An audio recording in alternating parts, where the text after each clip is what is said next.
এখন বিশেষ জাননী প্ৰদান কৰা হৈছে অসমীয়া লোকসকললৈ উদ্দেশ্য কৰি এখন বিশেষ জাননী জাৰি কৰিছে নগাই য'ত 9টাকৈ কঠোৰ নিয়ম বান্ধি দিছে আৰু এই মেৰাপানী সীমান্ত দি এতিয়াৰে পুৰা নাগালেণ্ডত অসমীয়া প্ৰৱেশ নিষিদ্ধ ঘোষণা কৰা হৈছে এই জাননীৰ জৰিয়তে কেৱল মানুহেই নহয় অসমীয়া মানুহৰ গৰু ছাগলীও যদি মেৰাপানী সীমান্ত দি নাগালেণ্ডত প্ৰৱেশ কৰে তেতিয়া হলেও সেই গৰু ছাগলী গৰাকীয়ে ভৰিব লাগিব বৃহৎ পৰিমাণৰ জৰিমনা এই নিয়ম উলংঘা কৰিলে অসমীয়াই ভৰিব লাগিব 50,000 টকাৰ জৰিমনা নমস্কাৰ প্ৰিয় দৰ্শক মই জয়ন্ত মাধৱ গোস্বামী আপোনাক স্বাগতম জনাইছো নিউজ 18 অসম নৰ্থ ইষ্টৰ ডিজিটেল লাইভলৈ সীমান্তত শেহতীয়াকৈ উৰিয়াম ঘাটৰ উচ্ছেদক কেন্দ্ৰ কৰি উত্তেজনা অব্যাহত আছে নাগালোকে নাগা দুৰ্বৃত্তই যেনেদৰে সীমান্তত এটাৰ পিছত আনটো অপ্ৰীতিকৰ তথা বিক্ষিপ্ত ঘটনা সংঘটিত কৰি আহিছে মেৰাপানীৰ ৰেংমা সংৰক্ষিত বনাঞ্চলৰ যে হাজাৰ হাজাৰ বিঘা ভূমি ইতিমধ্যে বেদখলমুক্ত কৰা হৈছে উচ্ছেদ অভিযানৰ জৰিয়তে সেই উচ্ছেদ অভিযানত এফালে নাগালেণ্ডে সমৰ্থন জনাইছে ৰাজ্য চৰকাৰক অসম চৰকাৰক আৰু তাৰ সমান্তৰালকৈ সেই উৰিয়াম ঘাট ৰেংমা সংৰক্ষিত বনাঞ্চল নগাই কোনোপধ্যে অসমক এৰি নিদিয়াৰ হুংকাৰ প্ৰদান কৰি সময় সময় কেইবাটাও অপ্ৰীতিকৰ ঘটনা সংঘটিত কৰিছে অসমৰ বন বিভাগৰ লোকক আক্ৰমণ অসমৰ বন বিভাগৰ লোকক হকাবধা অসমীয়া যুৱকৰ ওপৰত আক্ৰমণ সীমান্তত থকা অসমীয়া গাঁৱত অগ্নিসংযোগ গুলীচালনাৰ দৰে ঘটনা নগাৰ আৰক্ষীয়ে অসামৰিক পোছাক পৰিধান কৰি অস্ত্ৰ শস্ত্ৰ লৈ সীমান্তত সন্ত্ৰাস সৃষ্টি কৰা এনে কেইবাটাও অলেখ ঘটনাই শেহতীয়াকৈ সীমান্তত উত্তেজনা বৃদ্ধি কৰিছে আৰু এইবাৰ যেন সকলো সীমা চেৰাই গৈছে সকলো সীমা চেৰাই গৈ এইবাৰ নাগালেণ্ডৰ 11খনকৈ ভিলেজ কাউন্সিলৰ এই জাননীক লৈ মুহূৰ্তত তীব্ৰ প্ৰতিক্ৰিয়াৰ সৃষ্টি হৈছে 11খনকৈ ভিলেজ কাউন্সিলৰ জাননী যি জাননীত স্পষ্টকৈ উল্লেখ কৰা হৈছে যে মেৰাপানী সীমান্তৰে নাগালেণ্ডত প্ৰৱেশ কৰিবলৈ হলে পাৰপত্ৰ প্ৰয়োজন হ'ব অসমীয়াক পাৰপত্ৰ অবিহনে মেৰাপানী সীমান্ত দি নাগালেণ্ডত প্ৰৱেশ কৰিব নোৱাৰিব কোনো এজন অসমীয়াই এই জাননীৰ জৰিয়তে এই কথা স্পষ্টকৈ জনাইছে নগা ভিলেজ কাউন্সিলে 11খনকৈ নগা ভিলেজ কাউন্সিলৰ এই জাননীক লৈ মুহূৰ্তত সীমান্তত তীব্ৰ উত্তেজনা বিৰাজ কৰিছে দল সংগঠনসমূহে এই বিষয়টোক লৈ সৰব হৈ পৰিছে গোলাঘাট জিলা প্ৰশাসনক এই বিষয়টোৰ বিহিত ব্যৱস্থা গ্ৰহণ কৰিবলৈ দাবী উত্থাপন কৰিছে এখন জাননী আমি ইতিমধ্যে উল্লেখ কৰিছো নগা ভিলেজ কাউন্সিল 11খন নগা ভিলেজ কাউন্সিলৰ 9টা নিয়ম সম্বলিত এখন জাননী এখন ভাবুকি ভৰা জাননী এই ভাবুকি ভৰা জাননীৰ জৰিয়তে তেওঁলোকে দাবী কৰিছে যে মেৰাপানী সীমান্তৰে নাগালেণ্ডত পাৰপত্ৰ অবিহনে কোনো অসমীয়াই প্ৰৱেশ কৰিব নোৱাৰিব কেৱল অসমীয়াই নহয় অসমীয়াৰ গৰু ছাগলী বা পোহনীয়া আন জীৱ জন্তু অসম নাগালেণ্ডৰ মেৰাপানী সীমান্ত দি নাগালেণ্ডত প্ৰৱেশ কৰিলে জৰিমনা ভৰিব লাগিব সেই গৰু ছাগলীৰ গৰাকী বা সেই পোহনীয়া জন্তুৰ গৰাকীয়ে বৃহৎ জৰিমনা ভৰিব লাগিব আৰু এই 9টা নিয়ম যদি উলংঘা কৰা হয় যদি কোনো অসমীয়াই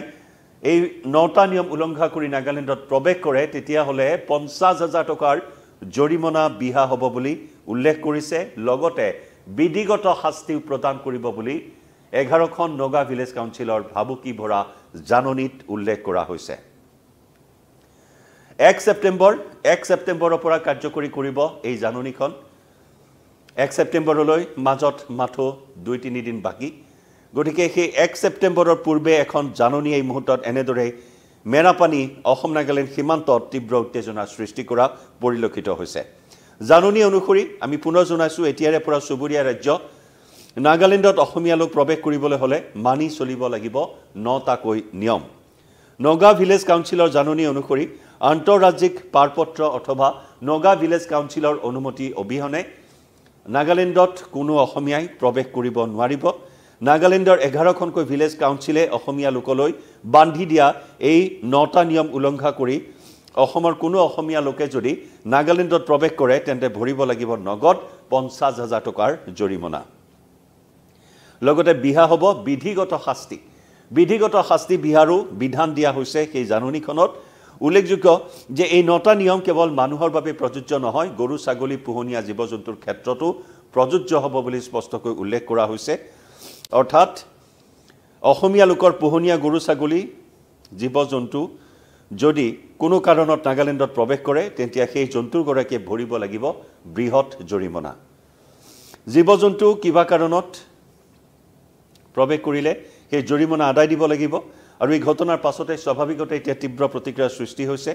নগাৰ সকিয়নিমূলক এই জাননীখনত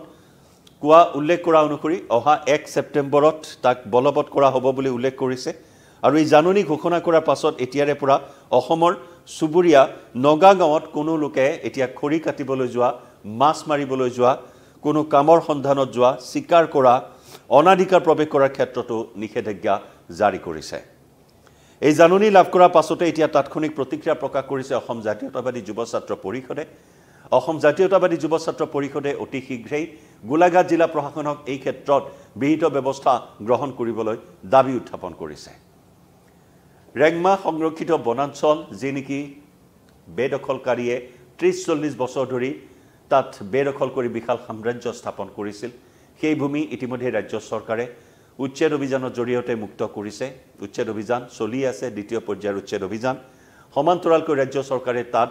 বৃক্ষৰোপণৰ কাৰ্যসূচী ৰূপায়ণ কৰিছে 27 আগষ্ট আজি অসমৰ মুখ্যমন্ত্ৰী আৰু নাগালেণ্ডৰ মুখ্যমন্ত্ৰী নেফিঅৰিও দুয়োগৰাকী মুখ্যমন্ত্ৰীৰ উপস্থিতিত ৰেংমা সংৰক্ষিত বনাঞ্চলত বৃক্ষৰোপণৰ কাৰ্যসূচী ৰূপায়ণ কৰাৰ কথা আছিল তাৰ পূৰ্বে অসমৰ বন মন্ত্ৰী আৰু নাগালেণ্ডৰ উপ মুখ্যমন্ত্ৰীৰ মাজত এখন বৈঠকতো মিলিত হোৱা পৰিলক্ষিত হ'ল বিগত সপ্তাহত আৰু সেই বৈঠকত উপ মুখ্যমন্ত্ৰীগৰাকীয়ে স্পষ্টকৈ উল্লেখ কৰিলে যে অসমে অকলেই গছপুলি ৰুব নোৱাৰিব